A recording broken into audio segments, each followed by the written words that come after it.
Olá, olá pessoal, paz do Senhor Jesus. Nós estamos na nossa quarta aula do curso Igreja Alinhada, que é o curso relativo a este livro aqui que nós estamos estudando. Essa aula está sendo gravada com os obreiros da Igreja Unção e Poder, mas eu não sei aonde de fato vai ser disponibilizado isso, se vai ser no YouTube, se vai ser passado para pastores amigos de igrejas que são igrejas locais.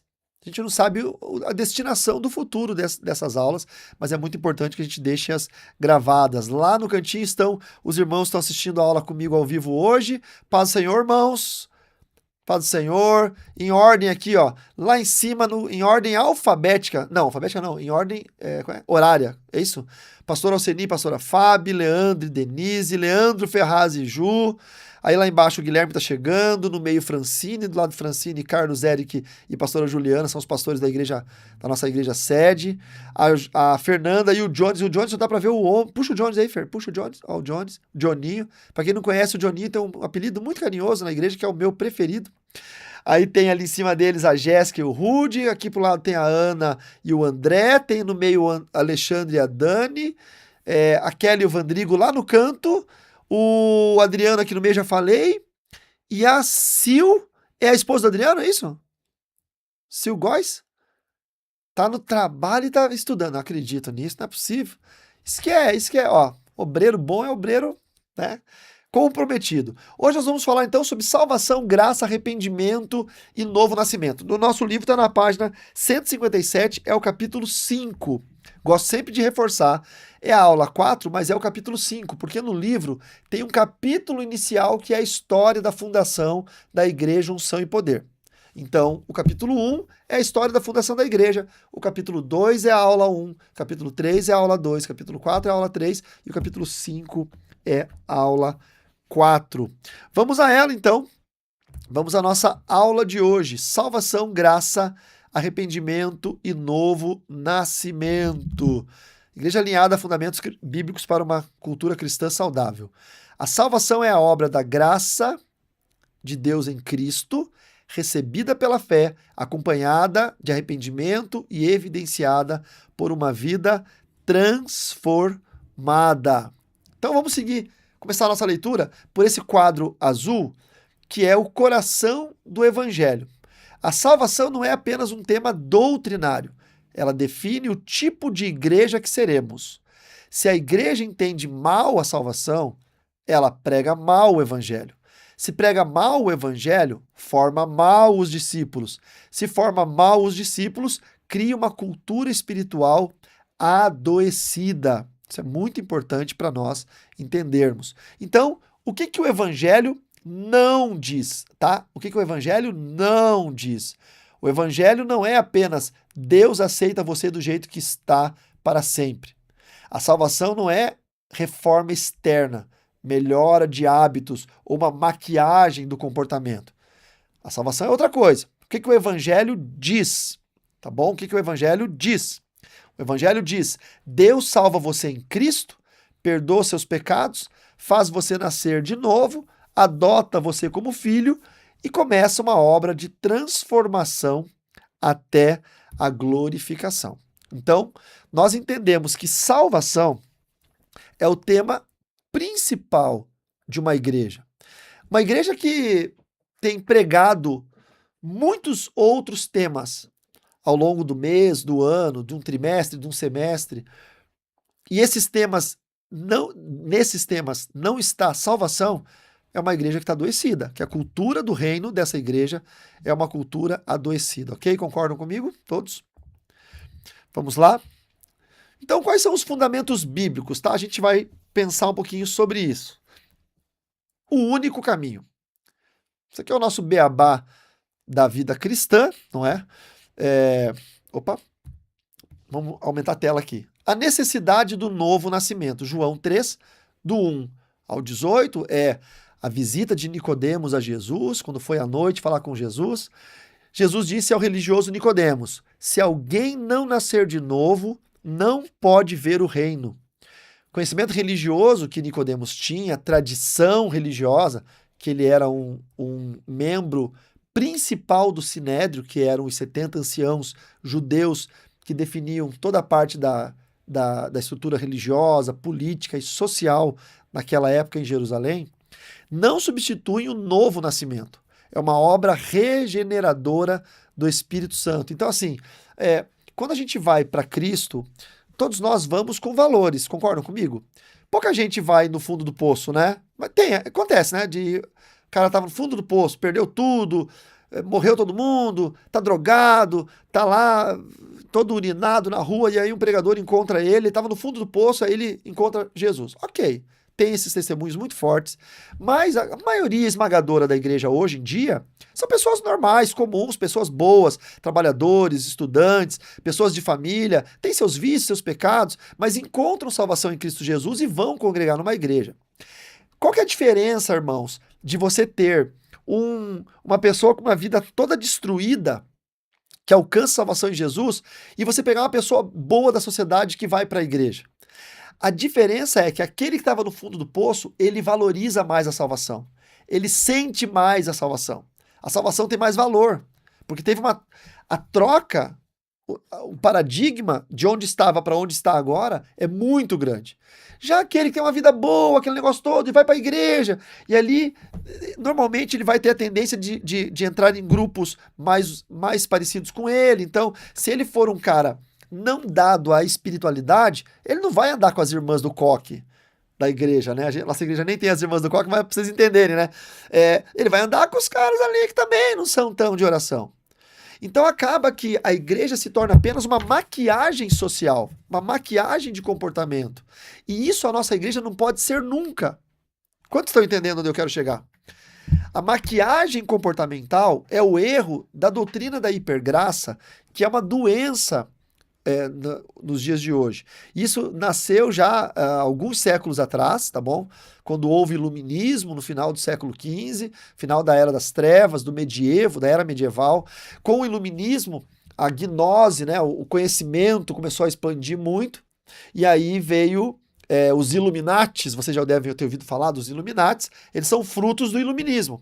Dentro desse conceito, veio para a igreja um conceito terrível, que é o método histórico crítico de interpretação da Bíblia e de Deus. Quando vocês estudarem teologia mais a fundo, vocês forem estudar os métodos de interpretação da Bíblia, um deles, muito controverso, é o método histórico crítico.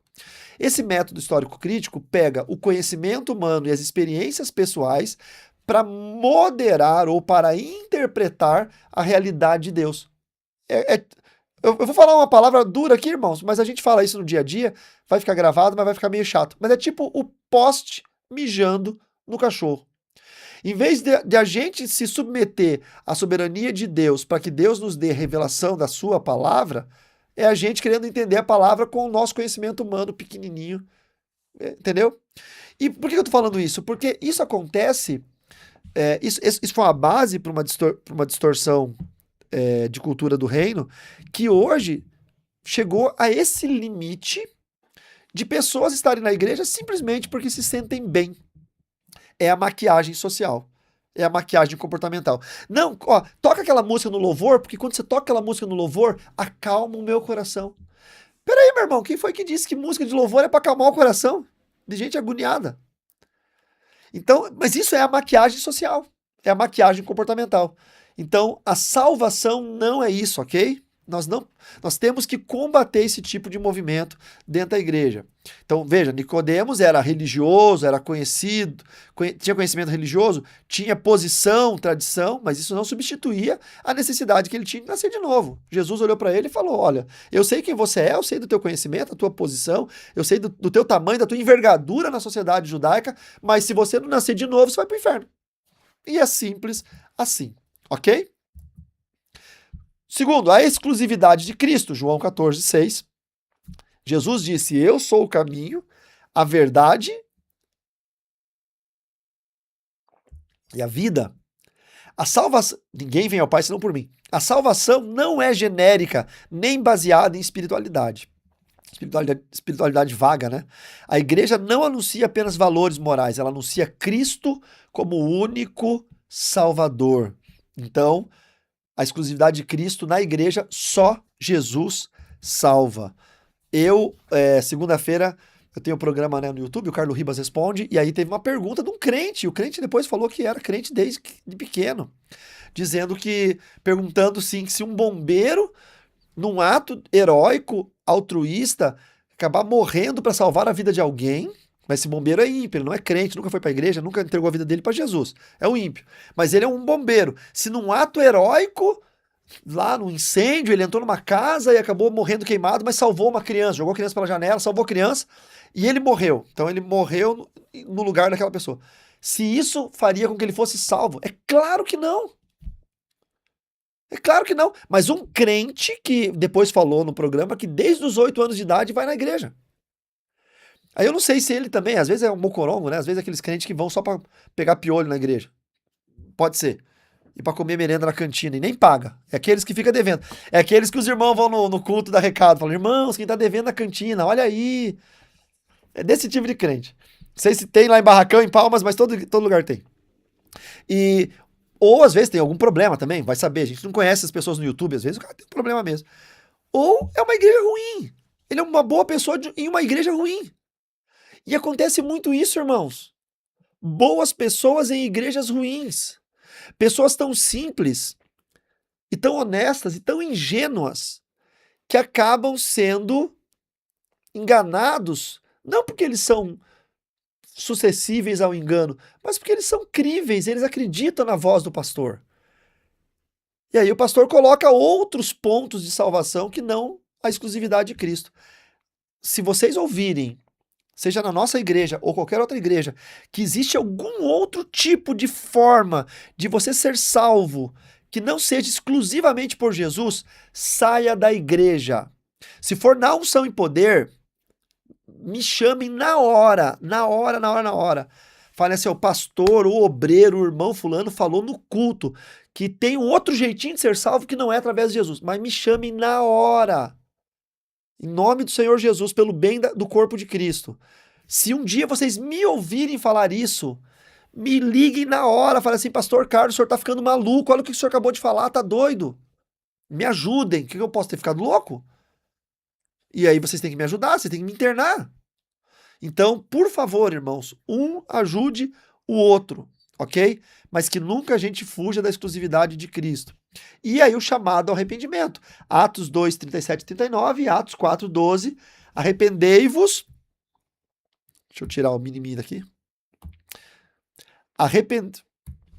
Arrependei-vos, não há salvação em nenhum outro. O mesmo Espírito que enche a igreja conduz pecadores ao arrependimento. O evangelho sem arrependimento produz adesão e não discipulado. Eu tenho falado bastante sobre adesão, né? Quando a pessoa adere a um grupo cristão e não, de fato, entrega a sua vida a Jesus. Quando que, pastores e líderes, quando que vocês sabem que uma pessoa aderiu à igreja e não a Jesus? Não é? Tem vários sinais óbvios. Mas um deles é quando muda o pastor, por exemplo. Aquele quando mudou o pastor, eu entendo que a gente tem afinidade, tem amizade, eu entendo. Eu não estou anulando nada disso, tá? Mas quando você é convertido a Cristo, entra pastor, sai pastor, acontece, gente. Morre, vai embora, acontece. Né? Mas você está firme na rocha. Quando que a gente percebe que a pessoa aderiu ao ministério? Quando ela tem algo naquele ministério. Quando ela deixa de ter, ela sai. Aqui na Batista teve um exemplo interessante de um irmão que estava ali, era crente, tal, tocava no louvor, enfim. E a igreja resolveu recompensá-lo com salário. Ele nunca foi contratado da igreja, já era um irmão que trabalhava voluntariamente para a igreja, e a igreja viu a situação difícil financeira da casa dele, e ele se dava muito pela igreja, se doava muito pela igreja, a igreja resolveu recompensá-lo com salário. E abrir lá um espaço para ele poder montar uma escola de música e tal, e tal, e tal. Só que chegou um momento que o pastor aposentou e entrou outro pastor, e a nova gestão não previa essa remuneração para ele. A nova gestão viu gastos e entradas e resolveu enxugar e resolveu fazer coisas que precisavam para a igreja. E tiveram que chegar por irmão e falar, irmão, olha, até aqui a igreja abençoou você, mas agora a igreja vai ter que tirar essa ajuda, porque nós vamos investir esse valor em outro lugar. O irmão pegou e foi embora para outra igreja. Eu acho errado. Porque eu tô nessa igreja enquanto é bom para mim financeiramente, quando para de me ajudar, a igreja não presta mais. Em vez de eu falar assim, poxa, eu só tenho a agradecer desses últimos 5, 6 anos que eu tenho recebido essa ajuda. Porque eu poderia ter ficado 5, 6 anos sem receber nada. E estaria certo. Porque eu sou crente, sou voluntário. Mas ainda assim eu recebi uma ajuda. E agora vocês não podem mais me ajudar. Glória a Deus. Eu continuo muito grato e continuo servindo. Porque eu não sirvo por causa do dinheiro, eu sirvo porque eu amo servir. Então você percebe quando a pessoa é aderida a um ministério e não quando a pessoa é convertida a Cristo. Tá muito claro para mim quem tá numa adesão e quem tá numa conversão. Ó, a Sil vai dar a propaganda agora lá. Agora acabou a música, ela vai entrar o comercial. Gente, vocês não vão prestar atenção na aula vendo uma locutora ao vivo ali. Vamos lá. Para quem não tá entendendo, a nossa irmã Sil ali, ó, tá no trabalho e tá... Olha lá. E tá assistindo a aula. Parabéns, viu, Sil? Gostei da determinação. E os fundamentos bíblicos 2, eu dividi em algumas etapas, é a justificação e graça. Vejam, o 1 é o único caminho e o 2 é a justificação e graça. A primeira coisa que a gente sempre fala, tá, irmãos? E aqui eu não vou tirar, não vou falar que tá certo ou errado. Por favor, eu preciso que vocês entendam muito bem isso que eu vou falar. Jesus morreu por mim, tá? Eu já falei, você já falou, nós já ouvimos alguém falar que Jesus morreu por nós. Concordam, sim ou não? Mas se a gente for pensar teologicamente, Jesus não morreu por nós. Jesus morreu por Deus. Porque ele é Deus, e ele veio como verbo encarnado, e ele veio para cumprir o plano de salvação.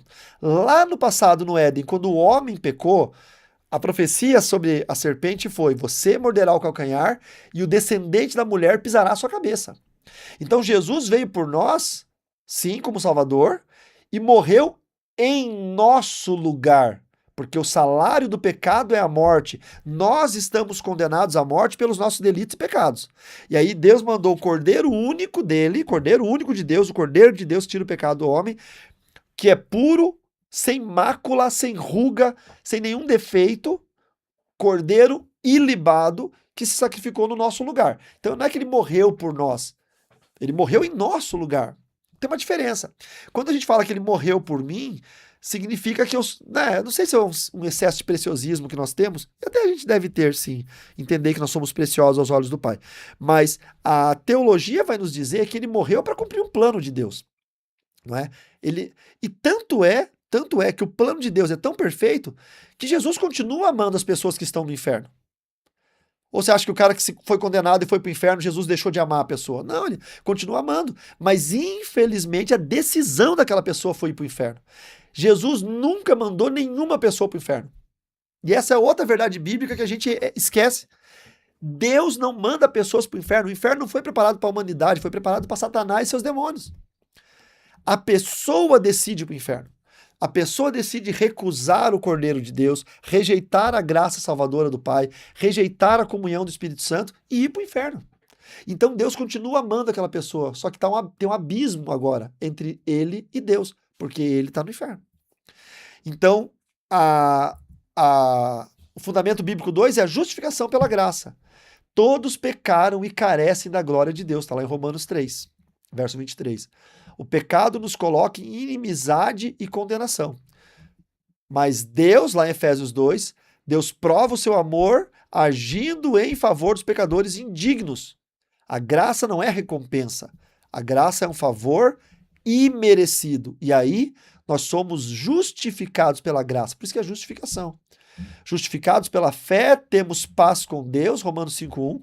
Nenhuma condenação há para os que estão em Cristo Jesus, Romanos 8:1. Deus declara o amor, declara o pecador justo com base na obra redentora de Jesus. Vocês estão vendo, tem um abismo aqui? E a única lá é a morte e aqui é a vida. A única ponte da morte para a vida é a cruz do Calvário, que é a redenção através de Jesus Cristo. Os fundamentos bíblicos 3, fé, obras e segurança. Muito cuidado, porque é aqui que os espíritas entram, tá? Aqui é o lugar que os espíritas entram. O que os espíritas fazem ou dizem que deve ser feito para ser salvos? Quem sabe? Obras. Obras, obras, obras. Acordar de madrugada, dar pão para os pobres, ir nos asilos, ir nos orfanatos, cuidar dos velhinhos, das crianças e tal. Ah, mas isso não é bom, pastor? Claro que é bom, isso é excelente. Eu queria que nós fizéssemos mais que os espíritas. Vocês entenderam? Eu não tô falando que é ruim, só que eu tô falando que isso não vai salvar ninguém. Você vai acordar 3 horas da manhã, a vida inteira, fazer pão pros pobres, dar sopa pros mendigos, vai no abrigo jogar cacheta com os velhinhos, vai no orfanato brincar de futebol com as crianças. E se você não entregar sua vida para Jesus Cristo, você vai pro inferno, tendo sido o cara mais espetacular da sociedade.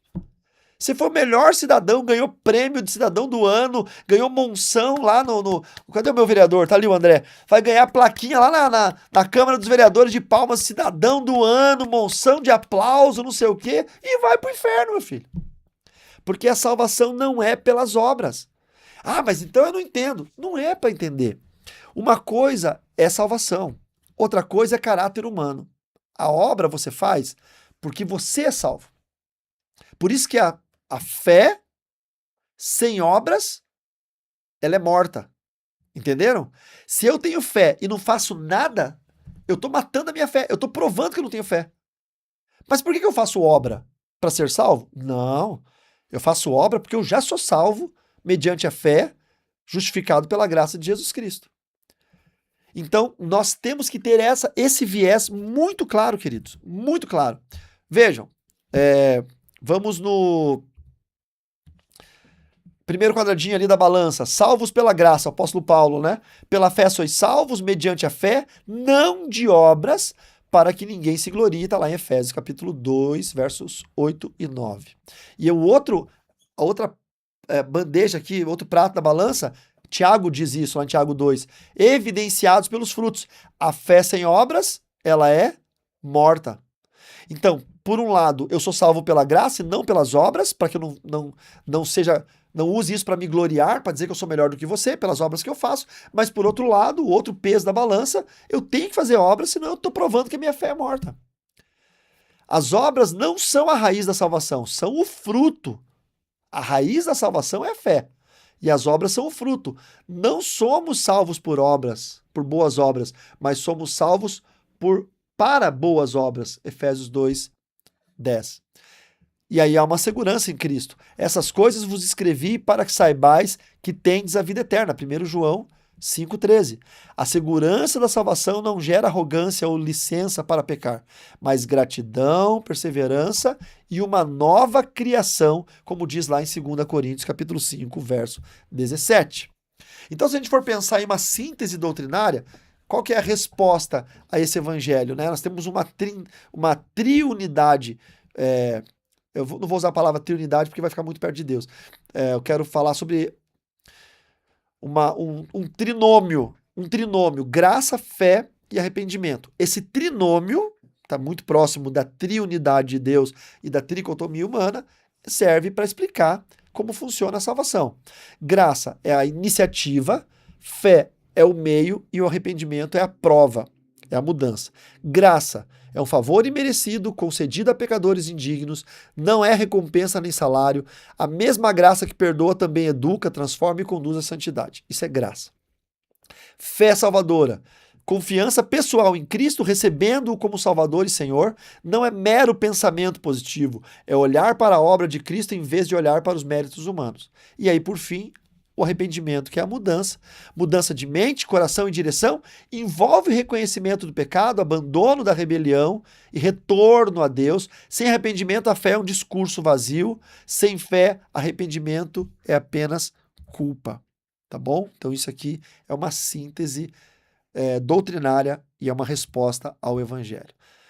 Qual que é, dentro da síntese doutrinária, a obra divina?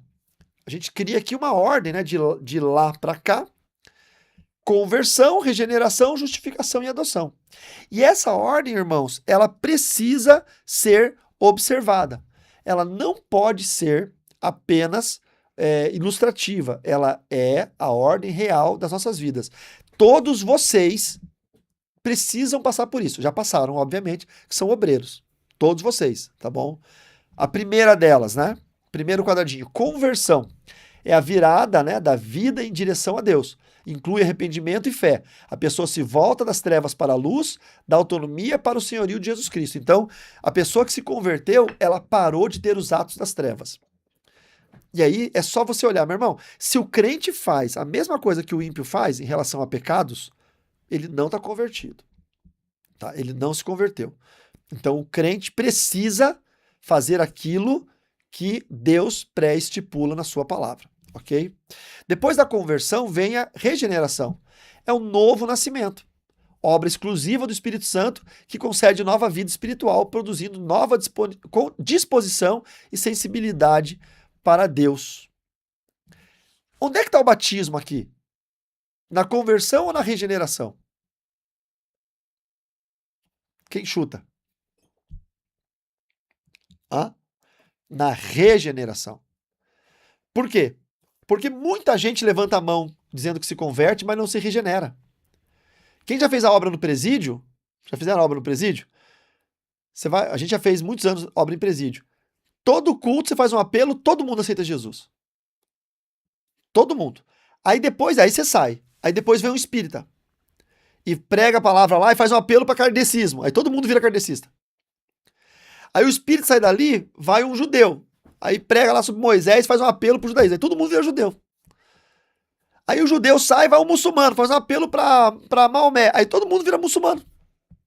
Aí lá vou eu no outro dia evangélico lá. Falou, irmãos, eu vou pregar a palavra deles. Fala assim, mas um padre acabou de pregar aqui, todo mundo agora é mariano. Não, mas deixa eu pregar o evangelho. Aí todo mundo vira evangélico daí de novo. E presídio é assim. Por quê? Porque todos eles se convertem uma hora pra tudo, pra tudo. A gente já ganhou no presídio lá em Barracão, sei lá, hein, Eric, mais 60 almas, né? Quantas foram pra igreja? 0. Então eles se converteram, né? Eles quiseram. Por quê? Porque a situação, a prisão, é uma situação terrível, opressora. Mas não houve regeneração. Tem muita gente que num retiro de jovens se converte, mas não regenera. Num culto levanta a mão, mas não regenera. Num grupo familiar, mas não regenera.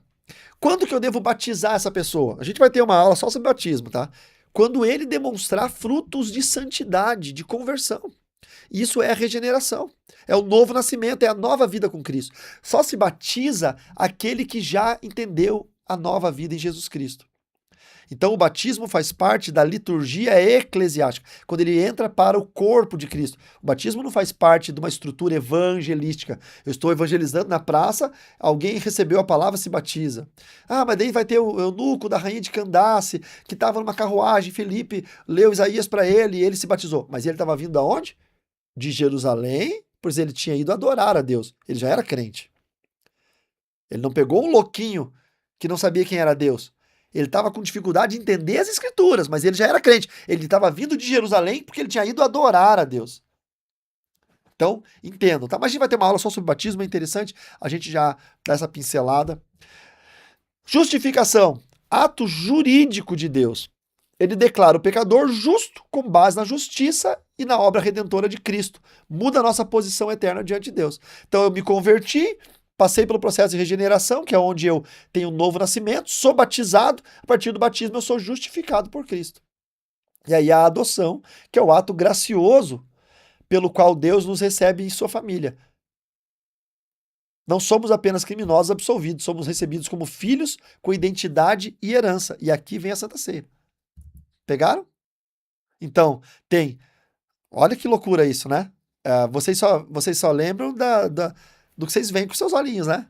Aqui eu estou mostrando academicamente, teologicamente, como funciona.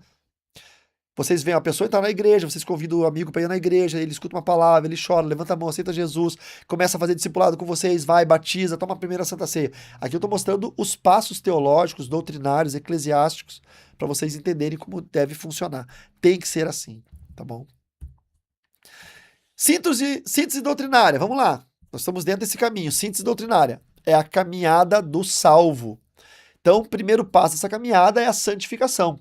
A obra contínua pela qual o salvo é transformado progressivamente à imagem de Cristo. A santificação é um caminho contínuo.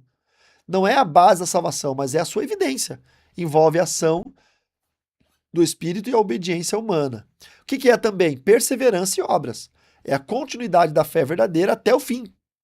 Os salvos são guardados por Deus, a fé autêntica revela-se através das obras como amor, santidade e serviço. Quando não há fruto algum, questiona-se o novo nascimento. A separação silábica aqui ficou errada, hein? O N tinha que ficar aqui, ó. Quando. E aqui, glorificação, a consumação final. Os salvos serão plenamente conformados à imagem de Cristo, livres da presença do pecado, da morte, da corrupção. A salvação culmina em uma nova criação. Quando as pessoas me perguntam, como que vai ser na eternidade, pastor? Como que a gente vai ser? Não tem como a gente entender. Porque nós nascemos em pecado, vivemos num mundo pecaminoso, num corpo pecaminoso. A gente vai ter um corpo glorioso, não vai ter pecado, não vai ter corrupção, não vai ter malícia, maldade, a gente não sabe. É difícil imaginar. Ah, eu vou ser como? Né? Eu vou ser igual a minha avó Joquinha. Tinha um menino lá que eu conheci que ele era de Minas Gerais, e o nome da avó dele era Joquinha. E ele achava que a avó Joquinha era a mulher mais santa do mundo. Aí ele falava pra mim assim, pastor, mas quando eu morrer no céu, eu vou ser igual a minha avó Joquinha? Eu falei assim, sua avó Joquinha não é 0,0001% do que é na eternidade, meu filho. Dele falar, nossa, então a gente vai ser santo mesmo, porque minha avó Joquinha era santa. Ele tinha uma referência da família dele, uma mulher santa, piedosa, que era a avó, mas ainda assim não dá para ter ela como base, porque a eternidade é muito diferente do que nós vamos viver aqui, ok? O que acontece hoje? Nós temos, em relação à salvação, muitos desvios, tá? Culturais e contemporâneos, né? Quando a gente fala sobre salvação, graça e arrependimento. E desses desvios, maiores desvios, são o evangelho terapêutico e motivacional.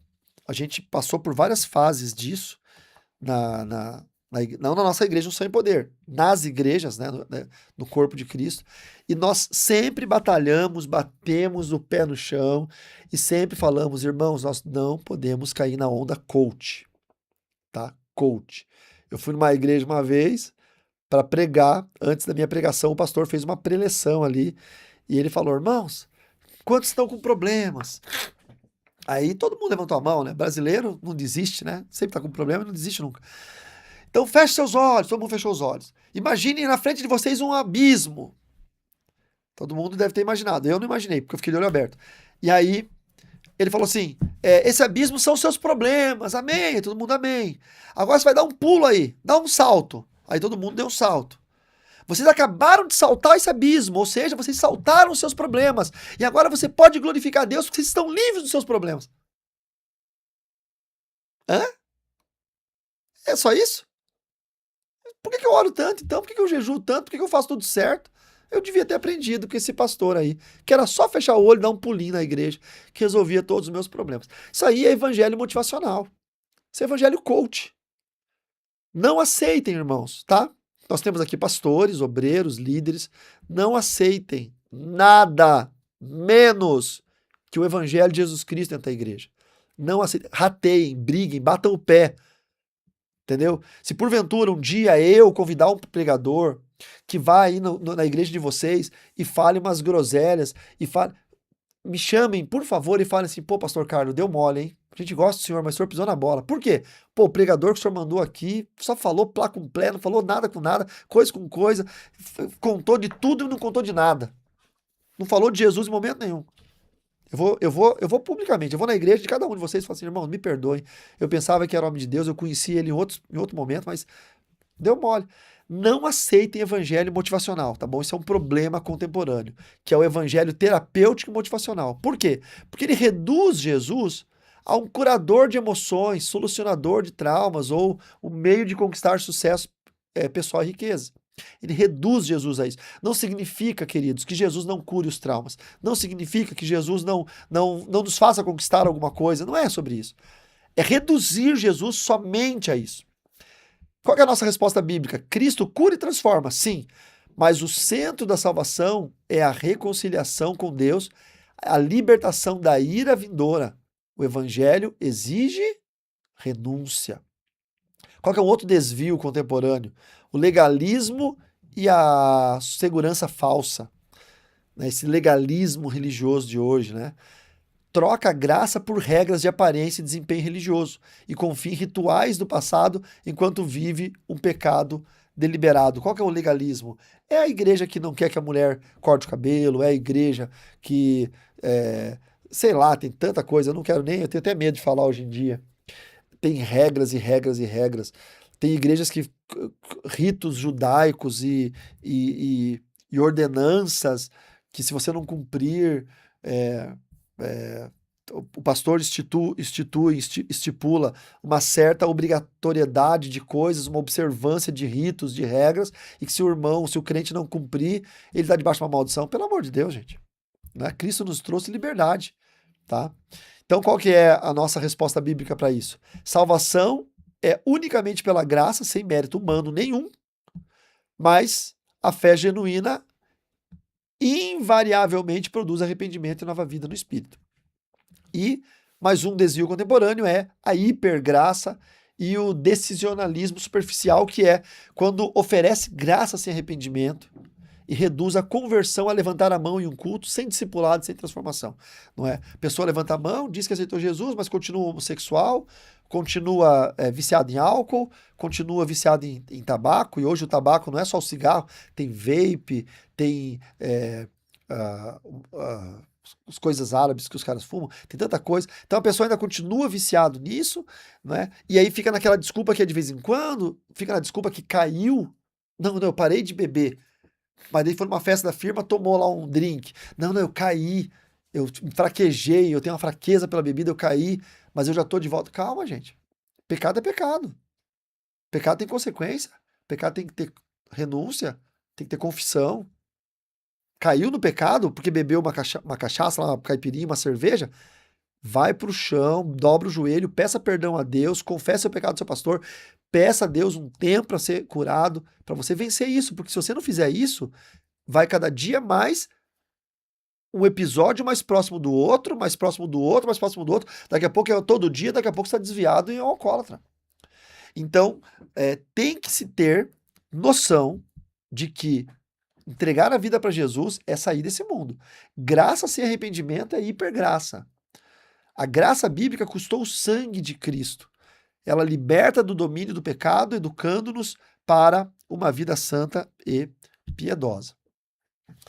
Como que a gente aplica isso na igreja, né? Uma aplicação eclesiológica, que seria a prática da igreja. Isso serve para vocês líderes trabalharem os seus liderados, trabalharem em congregações, trabalharem em ministérios, igrejas locais. Salvação bíblica dita as práticas da nossa comunidade, tá bom? Então, coisas que a gente sempre faz, mas que é bom sempre fortalecer. O evangelismo claro. A igreja deve pregar o evangelho completo. Pecado, cruz, graça, arrependimento. Apelos devem ser sérios, evitando emocionalismo manipulador. Evangelismo claro, reto, sem colorir demais. Discipulado imediato. O evangelismo deve gerar discipulado. O novo convertido precisa de ensino, acompanhamento, comunhão, correção para aprender a viver uma nova identidade. O que acontece às vezes, irmãos? A gente às vezes recebe missionários na igreja. Aí os missionários vão fazer teatro. Ficam 2 meses na igreja fazendo teatro. Né? Tá tudo bem. O teatro também é bom, irmãos. Gerou discipulado para alguém? Não. Trouxe alguém para a igreja e foi acompanhado? Não. Tem alguma coisa errada nesse evangelismo, tá? Todo evangelismo precisa ter discipulado. Você tem que sentar com a pessoa. Olha, veio um cara que aceitou Jesus na igreja, esse cara joga bola. Ô, Vandrigo também joga bola. Vandrigo, cola nele, Vandrigo. Pega a apostilinha de discipulado aqui, começa a ensinar ele, conversa com ele. Ô, cara, vamos uma vez por semana conversar sobre a Bíblia? Você tá vindo na igreja agora? Vamos. Vou te dar um estudo bíblico, um discipulado. Um acompanhamento. Não é? A igreja de Palmas tem grupos pequenos, tem... vocês chamam de quê? Grupos familiares? Qual é que é o nome que vocês usam? Quem vai falar? Ana, fala, Ana. Cadê a Ana? GC, pastor, grupo de crescimento. GC, grupo de crescimento. Insere o cara no GC. Agora você tem que ter sabedoria o seguinte, né? Colocar a pessoa num GC que ele já tenha conhecidos, que tenha afinidade, não é? Porque talvez nem sempre o GC mais perto da casa dele é o melhor para ele ficar, né? Tem que pensar nessas coisas, ter essa sabedoria para imediatamente discipular as pessoas, tá bom? Não se, olhem bem para mim agora e receba essa palavra vinda do alto. Não sejam passivos no evangelismo. Não fiquem esperando que Deus sopre as ovelhinhas, as codornizes, como foi no deserto. Cole na pessoa, insista. Eu estava em São Paulo, pregando numa igreja, e aí algumas pessoas de outros lugares foram lá para participar desse evento e me ver pregar. E aí uma moça veio me dar um testemunho. Tá, eu preguei uma palavra, essa palavra vai ao ar domingo agora no meu canal do YouTube. E no meio da palavra eu falei assim, era uma palavra sobre batalha espiritual na família. E no meio da palavra eu falei assim, não desista da sua família, eles não morreram, eles só foram roubados, eles só foram sequestrados. Porque na pregação tem isso, né? O inimigo vai lá, sequestra, tal, leva, mas não mata. Daí eu falo isso. Eles estão vivos, eles não estão mortos, eu fico enfatizando isso. Tá? Teu marido não está morto, ele está vivo, ele só foi roubado pelo diabo. Tua esposa não está morta, ela está viva. Teu filho não está morto, ele está vivo, só foi roubado pelas drogas. Eu vou enfatizando isso. Aí no final da mensagem veio uma jovem e chegou para mim e falou assim, pastor, eu poderia ter um minuto com o senhor? Eu falei, claro que sim. Eu estava ali na frente do altar, conversando com os irmãos, e ela encheu os olhos de lágrimas e disse, pastor, eu vim no culto hoje porque eu acompanho o senhor na internet, eu gosto muito do senhor, e aí eu vi que o senhor estava em São Paulo, eu vim para assisti-lo, mas amanhã, isso foi no domingo, na segunda-feira, amanhã eu já estava indo no cartório para assinar a minha separação, meu divórcio com meu marido e a separação da nossa empresa. Porque meu casamento acabou, eu tinha desistido dele. Mas quando o senhor falou, seu marido não tá morto, ele só foi roubado pelo diabo, eu tomei uma decisão hoje. Amanhã eu não vou assinar coisa nenhuma. Amanhã eu vou atrás do meu marido e eu vou restaurar meu casamento. Uau, lindo, né? Mas evangelismo sem discipulado não é nada. O que a pastora da igreja fez? Eu falei pra pastora, vem cá, vem cá, vem cá. Ela tava orando com outra pessoa. Falei pro obreiro, cutuca a pastora. Cutucou, ela veio. Pastora, escuta o que essa irmã tá falando. A irmã contou a mesma coisa pra pastora. A pastora abraçou ela, a irmã estava chorando, a pastora chorou junto com ela e disse assim: fica aqui, minha filha, deixa eu cuidar de você. Eu vou te ajudar, eu vou junto com você atrás do seu marido, eu vou ajudar a restaurar o seu casamento. A pastora não perguntou se era crente, se não era, de onde que era, que raio que esparta. Ela pelo menos, ela se fez disponível. Se essa irmã falar, ô pastor, eu agradeço muito, mas eu sou lá da igreja tal, minha pastora vai me acompanhar. Amém.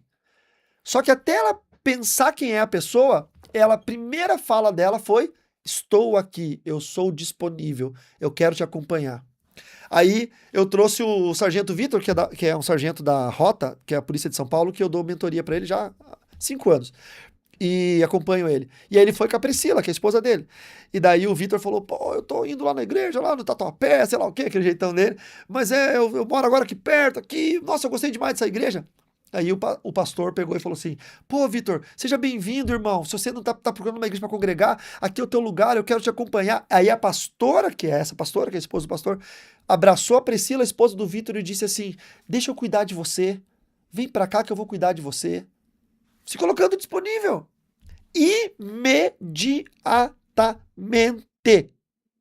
Imediatamente. Não é passivo, tipo, visitante, seja bem-vindo. Né? Como é que é? Volte sempre.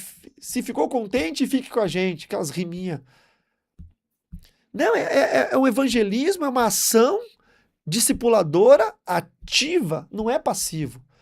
Fica esperando, porque. Não sei. Não. Sabe o que é o teu foco? As almas. Você está num culto. Você é obreiro, você é pastor da igreja. Você percebeu o visitante? Senta do lado do visitante. Cola nele. Dá atenção para ele. Diz que ele é bem-vindo, diz que ele é amado, diz que ele é importante para a casa do Senhor, diz que tem lugar para ele naquela igreja, diz que você quer cuidar dele. Faça isso. Não fica sentadão lá no teu lugar, de braço cruzado, aquela cara de poucos amigos. Gente, tem gente, eu tô falando para minha igreja, tá? Eu tô falando isso para a igreja Unção e Poder. Para a igreja que o Senhor me responsabilizou em fundar. Mas esse vídeo vai cair na mão de alguém, algum amigo nosso, que vai ter que ouvir isso, vai servir para todo mundo. Mas tem gente, tem crente, que pelo amor de Deus, você assusta o visitante, irmão. Tua cara na igreja é cara de mal amado. Cara de revoltado com a vida. Você é o caminho dessa pessoa até Jesus. Eu já devo ter falado isso antes, vou falar de novo. Se eu não falei aqui, falei em outro lugar. Um dia, do presidente, né? Quando o presidente era presidente, o outro presidente anterior era presidente do Brasil, um amigo meu pediu se eu podia orar por ele, por uma situação. Esse amigo meu tinha o número do presidente da República. E eu parei e pensei assim, caramba, eu tô a uma pessoa do presidente da República. E o Espírito Santo falou para mim, e tem muita gente que tá a uma pessoa de mim. E é você essa uma pessoa.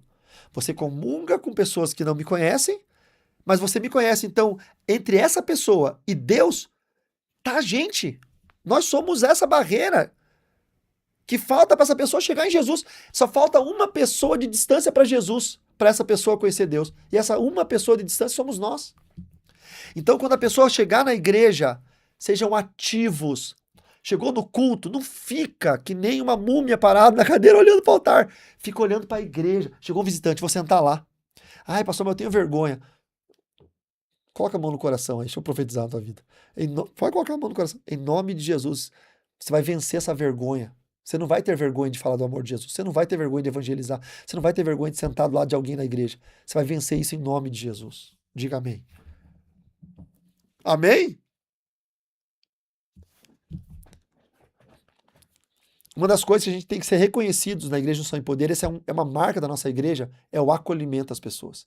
Todo mundo voltava para a igreja e dizia assim, eu estou voltando porque eu fui bem acolhido.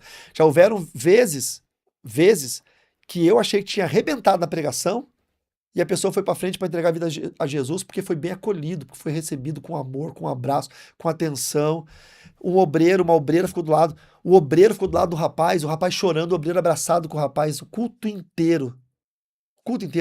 A moça chorando, a irmã do lado dela chorando junto, o culto inteiro. Nem conhece, nunca viu, mas tá ali. Então nós precisamos ser mais ativos, tá? Como discipuladores. E aí vem o quê? Ordenanças ligadas ao evangelho. A pessoa que é acolhido nesse padrão que eu tô falando para vocês, ele se rende ao evangelho.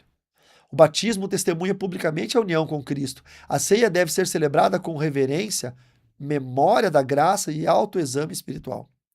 A pessoa não vai nunca macular os símbolos da igreja, os dois sacramentos, batismo e Santa Ceia, se ele foi bem discipulado. Então vem a membresia regenerada. A membresia não é um mero cadastro ou uma tradição da igreja. A igreja local deve ser composta por pessoas que professam fé e dão evidências claras do novo nascimento. E aí começa o círculo de novo, o evangelismo muito claro, tá bom? Vamos falar então, para a gente já caminhar para o nosso encerramento, sobre os princípios para uma cultura bíblica da salvação.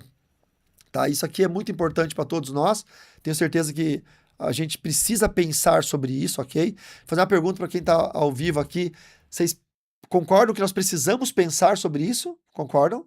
Senão a gente entra no modo automático na igreja, se ligaram nisso? Que a gente virou crente profissional, não é?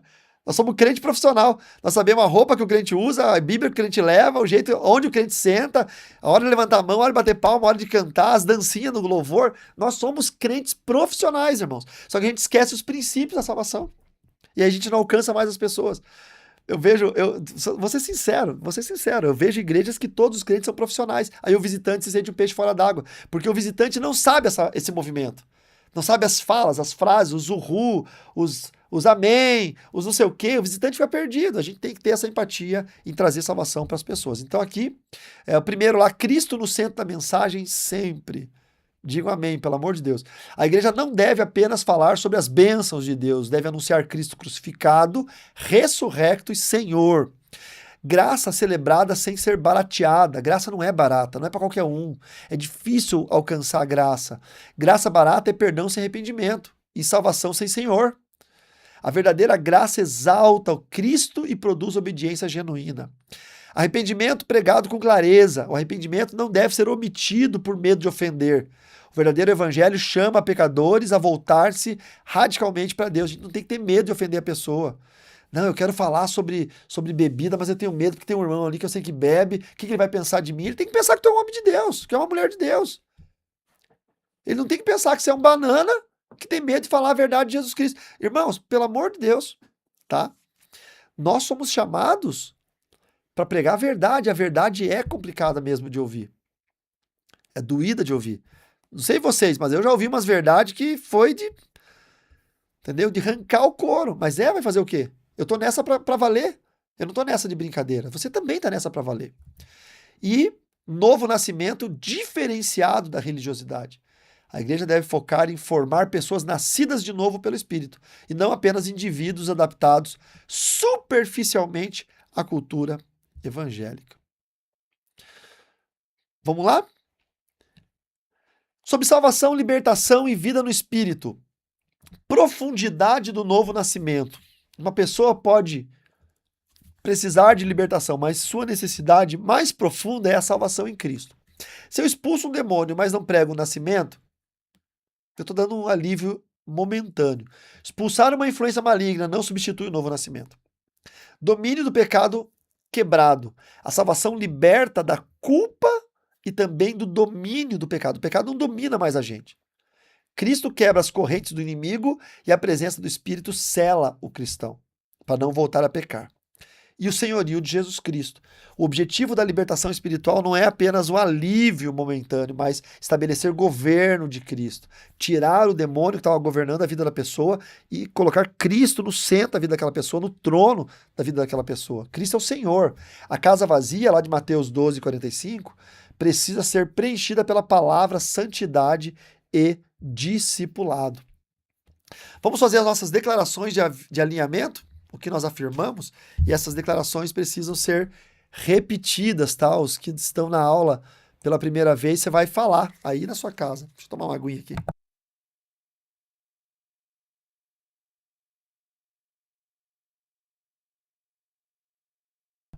Tá bom? Vamos declarar então o primeiro ponto? Fale junto comigo. Cremos que todos pecaram e necessitam da salvação e que Jesus Cristo é o único Senhor e Salvador, ou Senhor, Salvador e Senhor. No próximo ponto, vocês estão falando em voz? Tem que ser voz audível. Cremos que a salvação é pela graça, mediante a fé, não por obras, tradições ou por religiosidade. Cremos que o arrependimento é a resposta indispensável ao Evangelho. Cremos que o novo nascimento é a obra regeneradora exclusiva do Espírito Santo. Não tem outro que possa operar essa obra. Cremos que a justificação nos dá a nova posição e a adoção nos dá nova identidade. Agora nós somos servos, mas também somos filhos. Cremos que a santificação e os bons frutos são evidências necessárias de uma fé viva. Por quê? A fé sem obras ela é morta. E cremos que a segurança da salvação está na absoluta suficiência da obra de Cristo. O que significa isso? Não há outro Salvador, não tem um outro jeitinho, não tem. A nossa segurança da salvação está na absoluta suficiência da obra de Cristo. Cerrando a nossa síntese final, a salvação é o coração do Evangelho. O ser humano não pode salvar a si mesmo, mas a graça perdoa pecados, regenera mortos, adota órfãos e santifica pecadores. Amém? Na igreja alinhada, a salvação é pela graça, mas onde a graça entra, a vida nunca permanece igual. Você vê a mudança na pessoa. Uma igreja alinhada não mede a salvação por aparência religiosa ou emoção, mas por evidências claras do novo nascimento, fé viva, arrependimento sincero e transformação progressiva. Amém, queridos? Deixa eu abrir aqui. Opa, deu uma... Deixa eu tirar o PIN. Deixa eu abrir aqui para vocês, caso vocês queiram fazer alguma pergunta ou acrescentar algo, está ok para todos? Alguém quer falar alguma coisa ou quer acrescentar algo? Deixa eu ver. Não? Então, dei um tchauzinho assim, bonitinho. Cadê o tchauzinho de vocês? O sorrisinho. Gostaram da aula? Aula boa, simples, mas necessária, né?